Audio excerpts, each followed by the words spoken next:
Gracias, muchachos.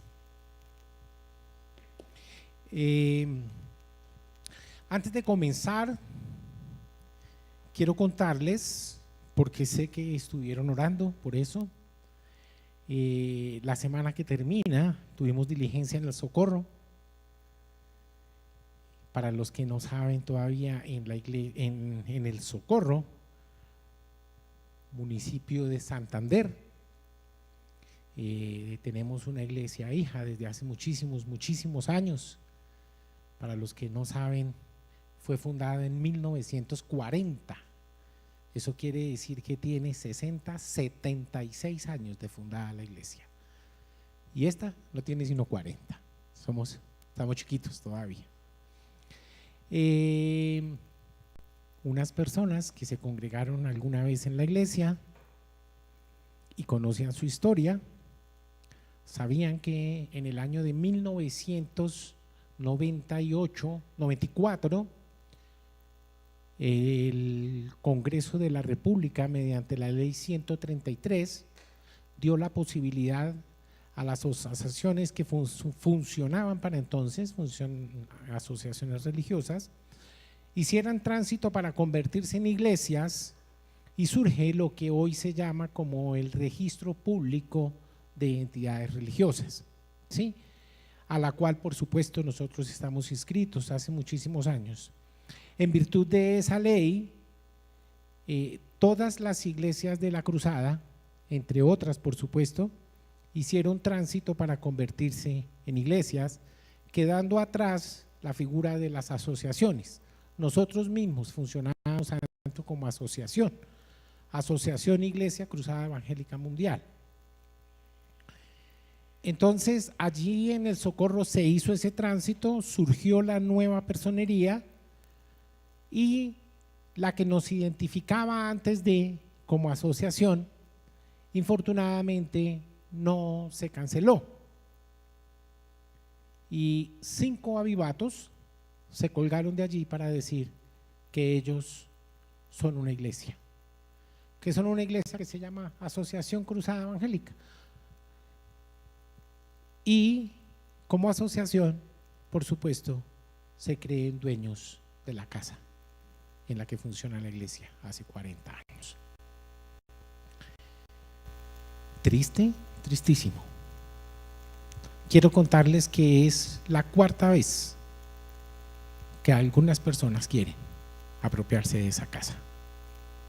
Si ustedes van y ven, realmente es un predio apetecible, hermoso, pero es para la gloria de Dios. Allí tuvimos oportunidad de tener la primera audiencia dentro de ese proceso. Me pidieron que como abogado los asistiera allí, y hubo un momento en que la juez nos exhortó a conciliar con las partes, y el abogado que actualmente tienen, que es el tercer abogado, parecía no conocer a fondo el proceso y sale diciendo simplemente que la única opción válida es que le demos la mitad del lote y de la casa. Por supuesto, quedamos fríos ante una situación de esas. Como lo sentimos mucho, no podemos. Primero, porque eso no es nuestro, y segundo, por lo que todos sabemos, ellos aseguran que son una iglesia diferente a la que es hoy, y frente al Señor en cuya presencia estoy, sabe Él que eso no es cierto. Siempre ha sido una sola iglesia que por mandato de la ley hizo un tránsito a convertirse de nombre simplemente en iglesia, pero siempre ha sido la misma. Cuando nos instaron a conciliar, la juez decía reiteradamente: concilien, esa es la mejor forma de arreglar, concilien. Por supuesto ustedes saben que ninguno de los dos tiene la razón, o pueda que los dos las tengan, pero hasta este momento ninguno ha ganado, ninguno ha perdido. Es el tiempo de hacerlo. Yo me paré y le dije: desde luego, doctora, señoría, como le digo, porque ustedes no saben el respeto que inspira ver un juez con su toga, ¿sí? Señoría, quiero decirles que con vergüenza estoy aquí, porque aparte de ser un abogado soy un siervo de Dios. Y entonces me dice, ¿qué me quiere decir? Y entonces voy a participar en este momento como participaron ustedes ahorita. El Señor nos dio a todos la semana pasada una cita, ¿cierto? Andrés, ¿me haces el favor? Abres tu Biblia. ¿Alguien tiene una Reina Valera? Ya veo que esa es nueva versión internacional. Miller, ¿me haces un favor? ¿Tú la tienes ahí? No, aquí ya está. Gracias, hermana Sofía. Por favor, 1 Corintios capítulo 6, versos 5 y 6.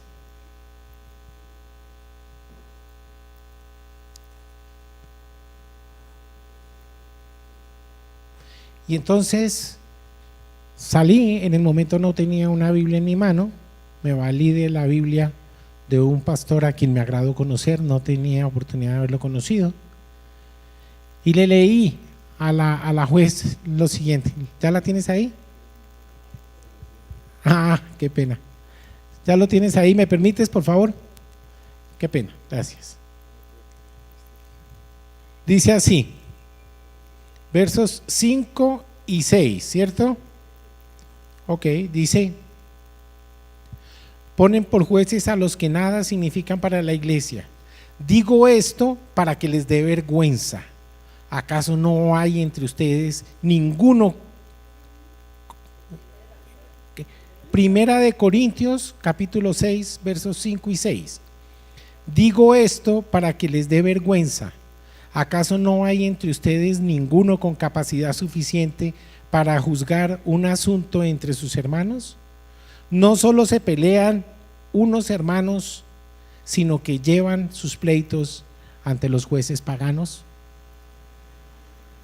Eso le leí yo al juez, a la juez. Le digo, por eso estoy aquí con vergüenza, porque se supone que todos los que estamos trabados aquí en este pleito somos personas creyentes. Entonces ella se timbró y me dice, léalo completo.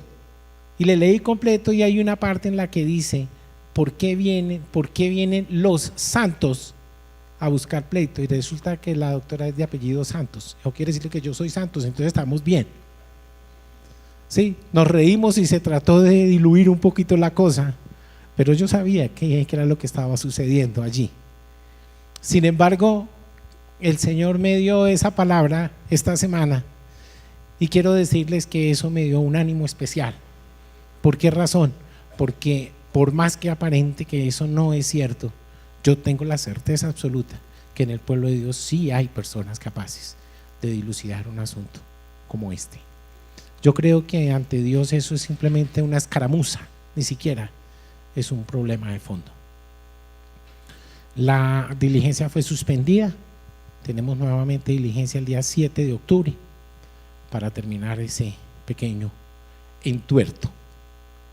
Entonces, por favor, no nos suelten, sigan orando, porque ante Dios esa casa es del Señor y nosotros tenemos que cuidarla. Tenemos que cuidarla. Son cosas que el Señor nos ha dado y tenemos que cuidarla, y no la vamos simplemente a entregar porque sí. ¿Ok? Bueno, bien, justamente con todo y esto tengo que admitir que he sido confrontado. Tenía un sentimiento extraño, encontrado en mi corazón. Yo preguntaba, ¿cómo voy a saludar a esas personas cuando las vea? ¿Será que los voy a poder abrazar? ¿Será que voy a...? Y llegó un pastor que, en razón a este conflicto, tuvimos necesidad de contactarlo. Él es profesor, docente, además de pastor, en la ciudad de Riohacha, Guajira. ¿Sí? Una persona sumamente agradable, ¿no? Por cierto. Ok. Llegó, la diligencia era a las 9 de la mañana. Llegó ese día a las 5 de la mañana. O sea, no había tenido oportunidad de dormir. Simplemente, supongo, se dio una ducha y salió nuevamente. Y hubo algo que me tocó mi corazón ese día, porque a él le habían ofrecido mandarle el tiquete en el avión, ¿sí? Pero la persona le preguntó, ¿quiere en el avión o en el bus? Y él modestamente dijo, en el bus. Yo personalmente me sorprendí. Yo dije, debe ser que es como Mario Baracus, que le da miedo subirse al avión, ¿cierto?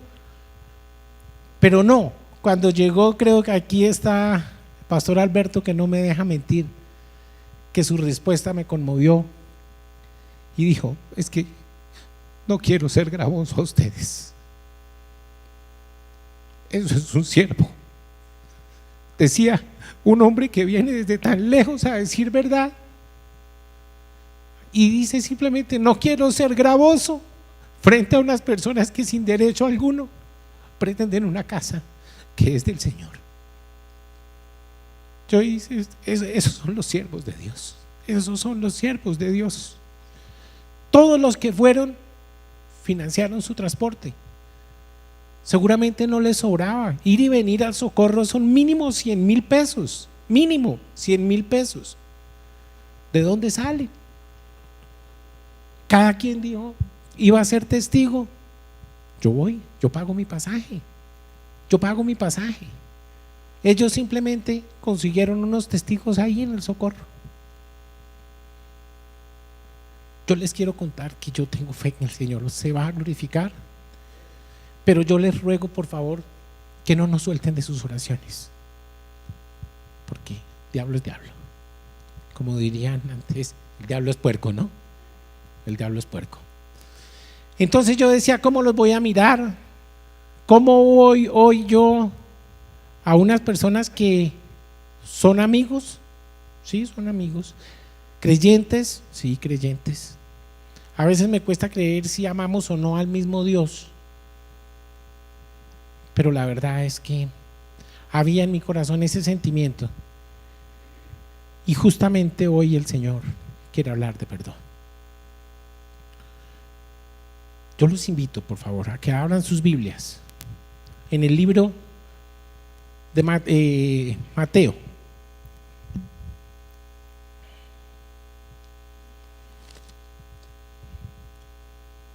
Mateo capítulo 18.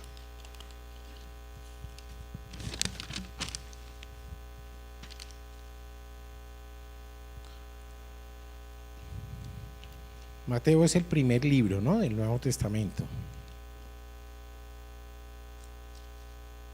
Ok. Capítulo 18 de Mateo. ¿Ya estamos listos? Ok, por favor, en el verso 23 y sucesivos. ¿Listo? Ok, y dice así, mis gafas.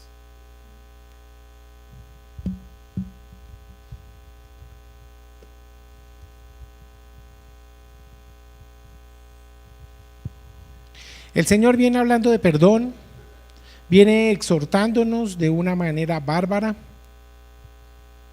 nos habla cómo se debe perdonar al hermano.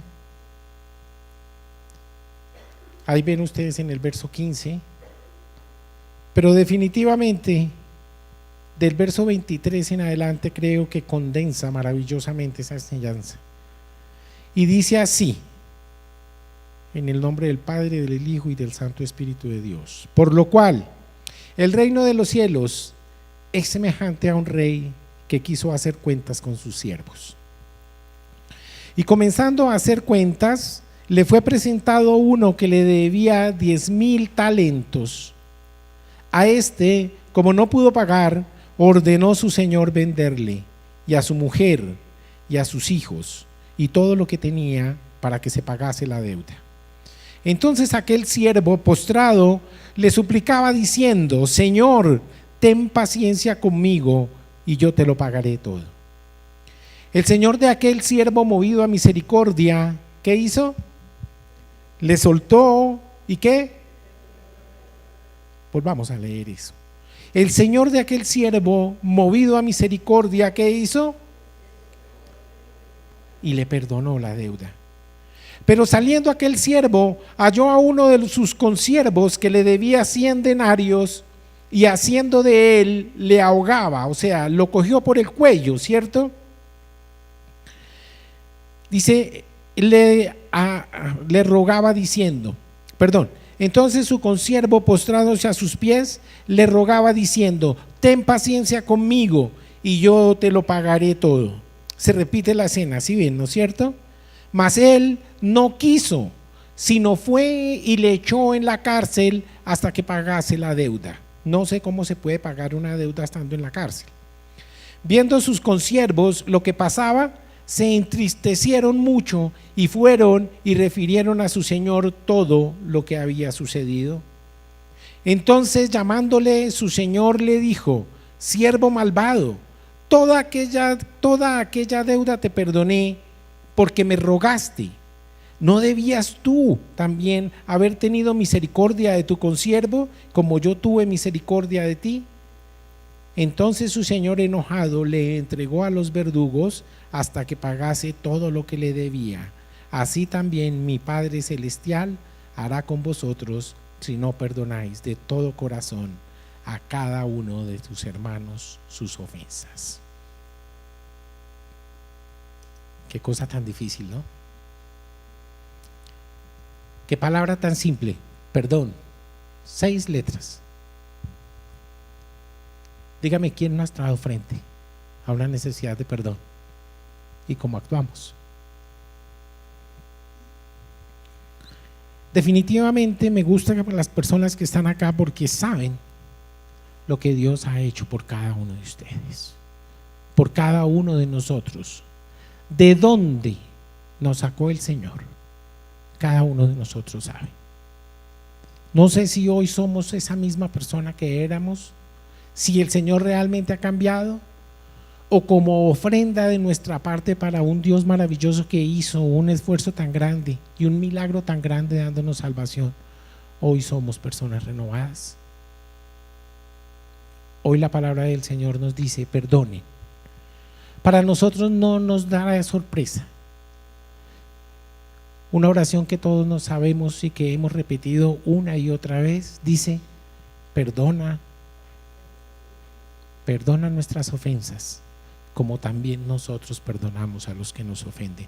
Yo no sé si nosotros pensamos cuando repetimos eso. ¿Ustedes saben cuál es la diferencia entre rezar y orar? Cuando uno ora, sabe lo que está diciendo. Cuando uno reza, es posible que repita sin saber qué es lo que está diciendo. Pero esta oración en particular, que fue una oración modelo que nos dejó el Señor Jesucristo, dice que perdonemos. En otros términos, si ustedes no perdonan, no pidan ser perdonados. Dios no nos trató así. Dios no nos trató así. Dios siempre nos ha amado con un amor eterno, con una convicción absoluta que tengo en mi corazón, que se llama, o que es una realidad: Dios es bueno. Dios es bueno. Toda buena dádiva nos viene de Dios. ¿Saben qué es una buena dádiva? O sea, si algo bueno tiene usted, viene de Dios. Punto. Y si tiene algo por ahí que lamente, eso no viene de Dios. Eso no viene de Dios.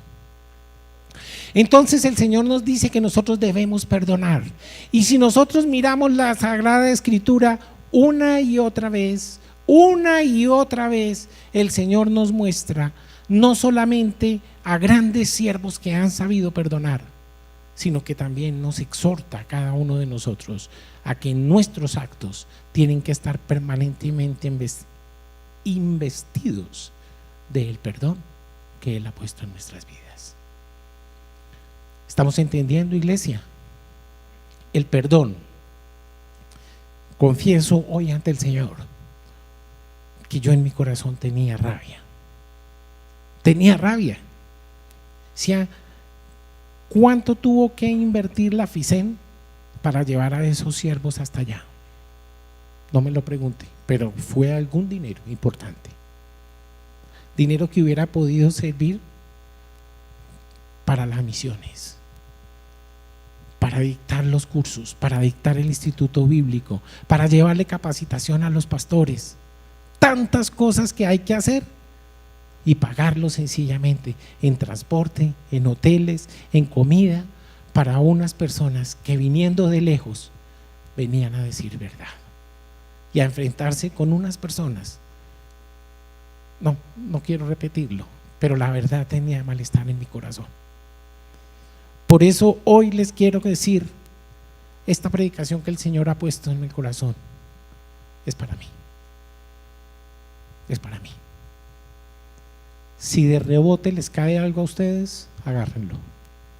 Pero siento que el Señor me hablaba anoche justamente a mí. Y miraba yo la cantidad de eventos que hay en los que nosotros podemos ser testigos del perdón que Dios pone en el corazón de las personas. Y me encontré comenzando la Biblia en el libro de Génesis, en el capítulo 33, el verso 4, no lo busquen, yo con mucho gusto se los digo, pero tomen nota para que lo lean después. Ustedes recordarán que a raíz de todo lo que hizo Jacob frente a su hermano Esaú, generó su odio. Y Jacob estaba absolutamente convencido que cuando su hermano lo viera, lo iba a matar. Él estaba convencido de eso. Sin embargo, en este verso ustedes ven el perdón que le fue prodigado. Él no encontró ese odio que él pensó que estaba en su hermano, sino que fue tocado a misericordia, y dice que cuando vio a su hermano le abrazó y le besó. Ustedes recordarán el hijo pródigo, ¿recuerdan, cierto? Que dice que con esa arrogancia que nos caracteriza a los hijos frente a nuestros padres, porque nos creemos dignos de todo merecimiento, papá, deme lo que es mío. Yo no sé si era que el papá lo haya robado o qué fue lo que pasó, pero llegaron frente a su padre, hombre trabajador como muestra el relato, y decirle: papá, deme lo que es mío. Yo me pongo en la misma escena que yo le hubiera dicho a mi papá: papá, deme lo que es mío. Yo no sé qué me habría dicho, pero alguna vez le oí decir: ustedes me heredan cuando me muera, mientras tanto esto es mío, punto, y se acabó. Cuando yo me muera, ahí verá cómo se agarran o qué hacen, cómo resuelven, pero mientras tanto es mío, punto. ¿Es cierto o no es cierto? Hay papás que, bueno, reparten antes, y no, para que los hijos no se agarren al final, pero pura misericordia. ¿Pero de qué es de él? Es de él. Lo que es mío es mío. Es como, diga, ¿qué le quité yo? Dígame, ¿qué es lo que le tengo que dar? Entonces llegó y con jactancia dijo, y después ustedes conocen la historia, no la vamos a repetir, pero después de que se quedó sin uno, haciendo lo que bien tuvo que hacer, porque ustedes saben que con lo ajeno es muy fácil ser generoso, ¿cierto? Se lo gastó, como no le costó conseguirlo, así mismo lo gastó.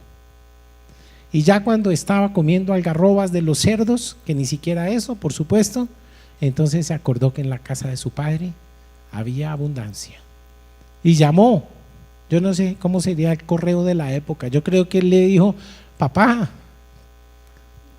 se me acabó la mosca.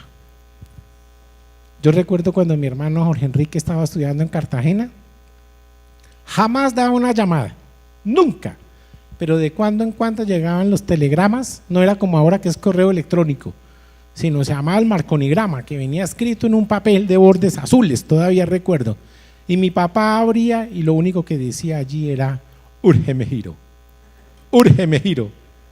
y mi papá le contestaba: estamos bien, gracias. Así le decía: estamos bien, gracias. Así era este hombre, llegó y dándole a su papá, pidiéndole perdón, su papá le abrazó y le besó. Y no solamente hizo, sino dice: pongan un anillo en su dedo, señal de autoridad, y traigan el mejor vestido. Eso fue lo que hizo el Señor con nosotros. Cuando nosotros nos asomamos a la realidad de lo que ha hecho el Señor por cada uno de nosotros, nos damos cuenta que definitivamente nosotros no tenemos con qué pagar. No tenemos con qué pagar, así como no tenía con qué pagar el primer siervo, aquel cuya deuda fue perdonada inicialmente. Porque lo que está diciendo ahí, alguien que tenga, ¿cuánto era que debía? 10.000, ¿qué cosas? No, ahí no dice denarios. Talentos, talentos. Un denario era lo que ganaba una persona en un día, o sea, era un jornal de trabajo, eso era un denario. Pero un talento eran más o menos 88 denarios. 88 denarios, más o menos, ¿sí? En otros términos, ese hombre no tenía con qué pagar nunca, jamás él iba a pagar esa cuenta. Nunca la iba a poder pagar. Podía trabajar los próximos 700 años y no alcanzaba a recolectar ese dinero. Pero jactanciosamente dice: ten misericordia de mí, que yo te lo pagaré. Mentiras. Él sabía que él no podía pagar esa plata. Él sabía que no podía pagar esa plata.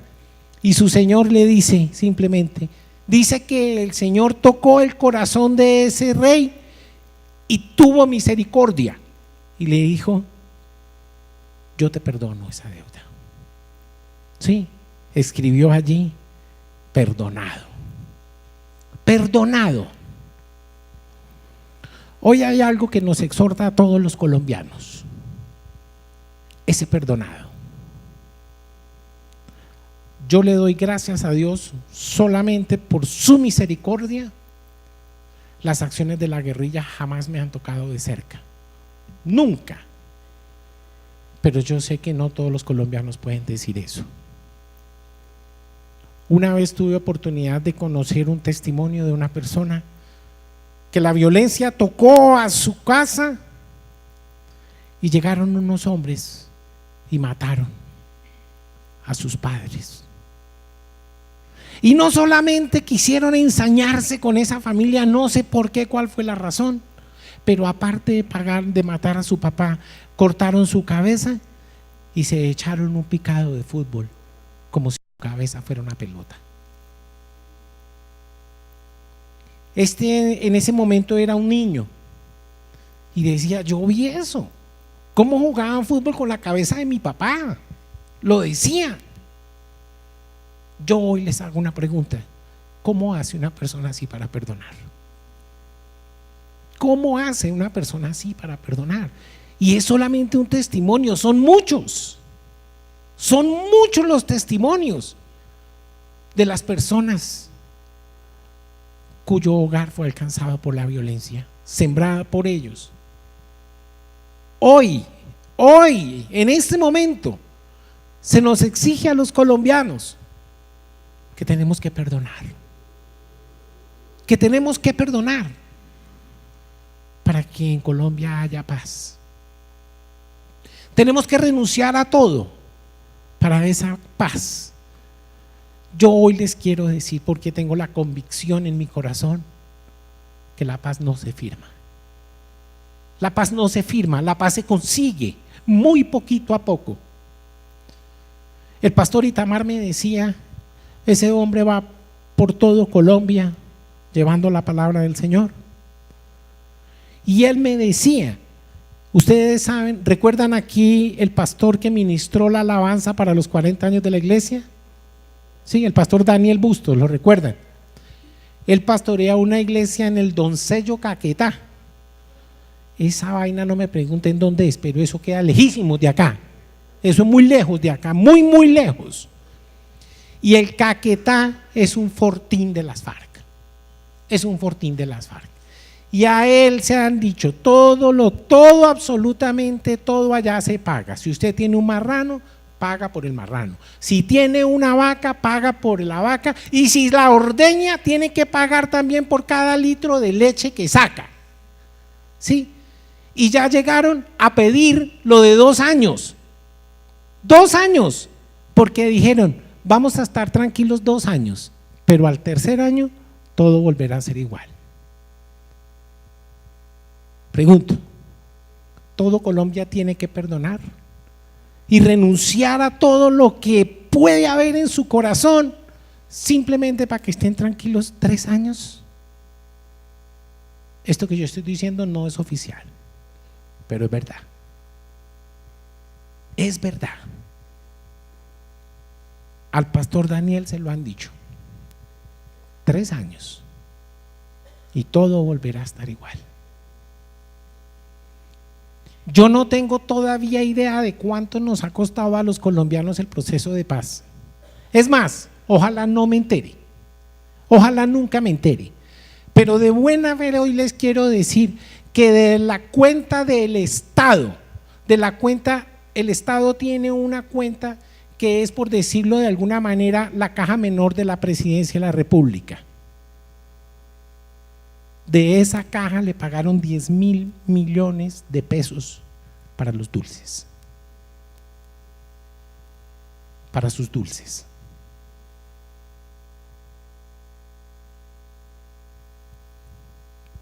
No sé si ustedes lo saben, ese plantón en el que estuvieron la semana pasada, el Ministerio de Educación pagó ya 1.600 millones de pesos para hacer esas cartillas.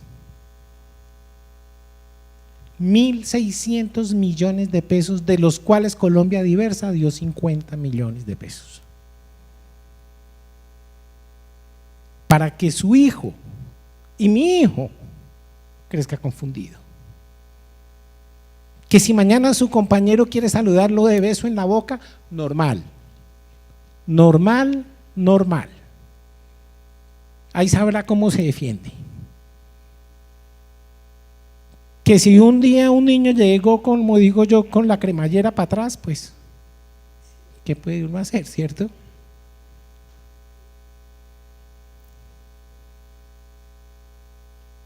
Créame que estoy haciendo mi mejor esfuerzo para no ponerme a berrear acá, porque bien llorón sí soy, pero me da piedra eso, me da rabia. Negándole al pueblo. Es que no sabemos de dónde salieron esas cartillas, no sabemos, las trajeron ellos, pagaron para hacerlas, ya estaban adiestrando a los maestros. Y ahora sí, así como dice el chulo, ¿ustedes saben cómo dice el chulo? Así vea, gallinazo yo, así dice el chulo. ¿Por qué? Porque no le gusta hacer gallinazo, pero nos comportamos así.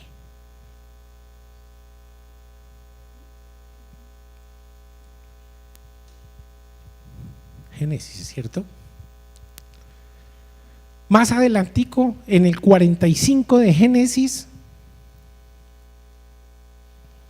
dice, y besó a sus hermanos. ¿Recuerdan de quién está hablando? De José. Después de todo lo que hicieron sus hermanos con él, en lugar de agarrarlos a juguete, los perdonó y los besó. En segunda de Samuel, en el capítulo 19 leemos, el rey perdonó a Simei. ¿Ustedes recuerdan quién era Simei? Simei era un hombre que había maldecido al rey David y se burló de él, todo lo que quiso. Y cuando el rey David va a ceder el trono al rey Salomón, a su hijo, le dice, por ahí hay uno que se llama Simei que se burló de mí. Salomón le perdonó la vida. Después murió, no por culpa de Salomón. Salomón lo perdonó. La ofensa que había hecho a su padre. En segunda de Reyes, el rey Salomón también perdonó a uno que se llamaba Adonías. Un hombre que llegaba y estaba tan enojado y tan arrepentido con el rey, que cuentan que cuando el rey lo mandó llamar, se agarró de los cuernos del altar y de ahí se garrapateó y no hubo poder humano que lo hiciera soltar.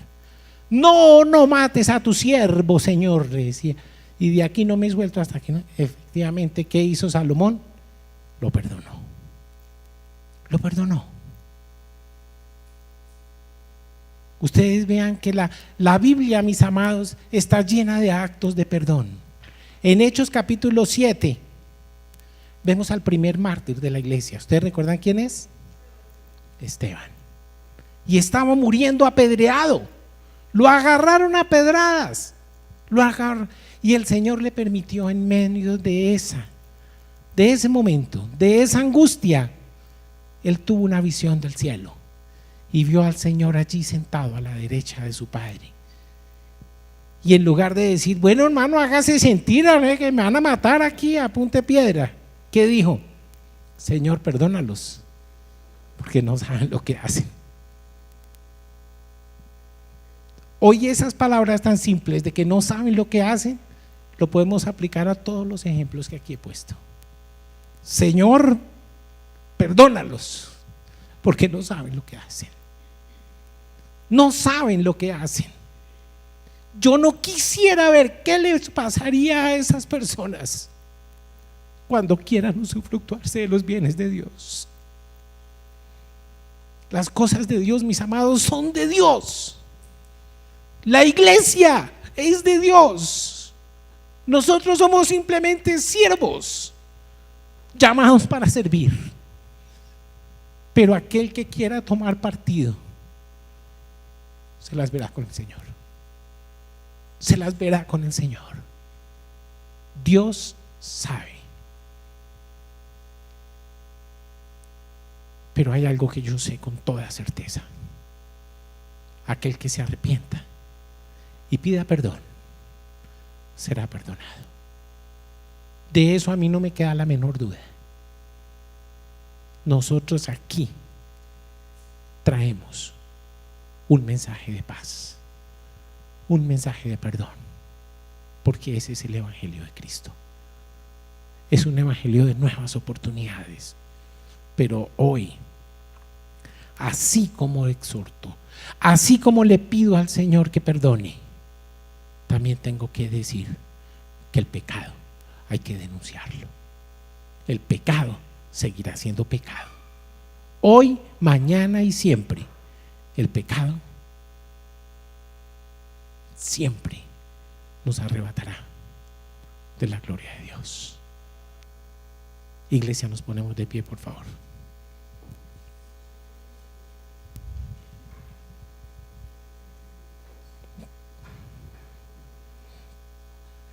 Cinco minutos tarde, pero bueno, está bien. Tocó acortar. Vamos a orar hoy de una manera especial para pedir perdón por todas las cosas que hayamos podido hacer mal, por aquellas cosas que de pronto nosotros no hemos entendido en su justa medida, porque creemos que estas cosas del Señor son a veces sí, a veces no, y como hoy me conviene lo hago, pero mañana no, y en fin. Hoy el Señor, mis amados, nos está exhortando a que seamos unos creyentes decididos, unos creyentes de verdad, unos creyentes llamados a misericordia, que si alguien nos ha ofendido, podamos perdonar. Que si a alguien hemos ofendido, podamos pedir perdón. Iglesia, no estoy diciendo que sea fácil. No estoy diciendo que sea fácil. Pero igual hay que hacerlo. Porque tenemos un Dios que nos ha amado. Y así como a este siervo le fue perdonada una deuda impagable, a nosotros también por gracia nos ha sido dado un milagro que con dinero jamás hubiéramos podido adquirir. La salvación, mis amados, es tan costosa, tan costosa, tan costosa, que la única forma de tenerla es regalada. No hay dinero en el mundo que la pueda pagar.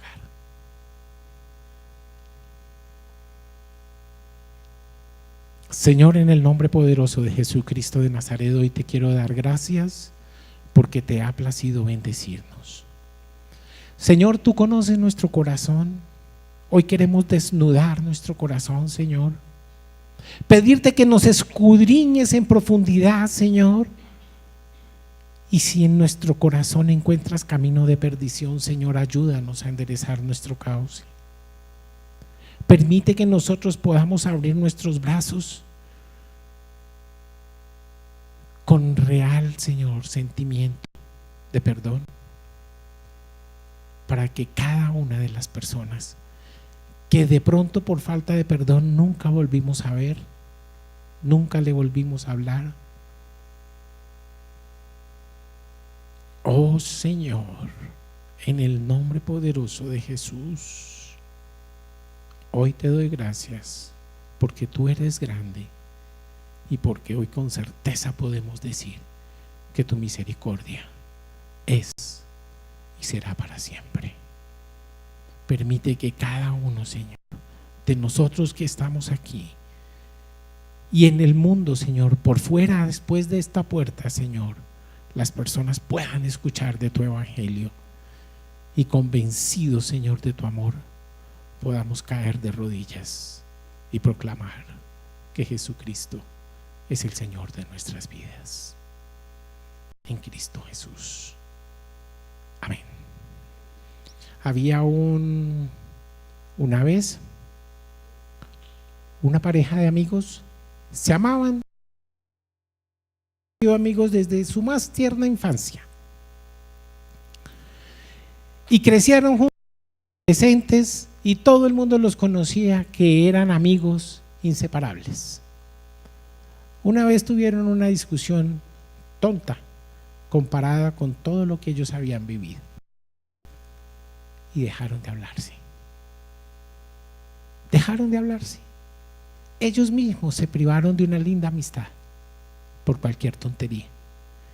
Y un día la hermanita del muchacho se encontró con la niña y la exhortó. Le dijo: ¿ustedes por qué se pelean si ustedes son amigos? A mí no me queda la menor duda que tú amas a mi hermano y mi hermano te ama a ti. No eran novios, no eran solo amigos y se amaban. Porque uno puede amar a un amigo, ¿no? Eso sí es claro. Pregúntenle a David y a Jonatán. Y la niña fue tocada en su corazón y dijo: sí, tienes razón, yo voy a ir a pedirle perdón. Y quedaron en que al día siguiente, muy temprano, ella iba a ir a pedirle perdón a su amigo por lo que hubiera sido. No llegó. No llegó. Y la niña decía: pero yo estaba seguro, yo creía haber entendido que me dijo que sí, que vendría. Pero no vino, me engañó. Más tardecito se enteraron que apenas a media cuadra de su casa la habían atacado, la habían violado y había sido muerta. Cuenta la historia que este muchacho se encerró en su habitación y lloró sus ojos amargamente, pero eso sí, que nadie lo viera, porque a veces pedir perdón da vergüenza. Mis amados, el acto más noble que hay en el corazón es poder pedir perdón, es poder pedir perdón y por supuesto ser perdonado. Que no nos pase como en esta historia, que cuando querramos hacerlo ya sea tarde.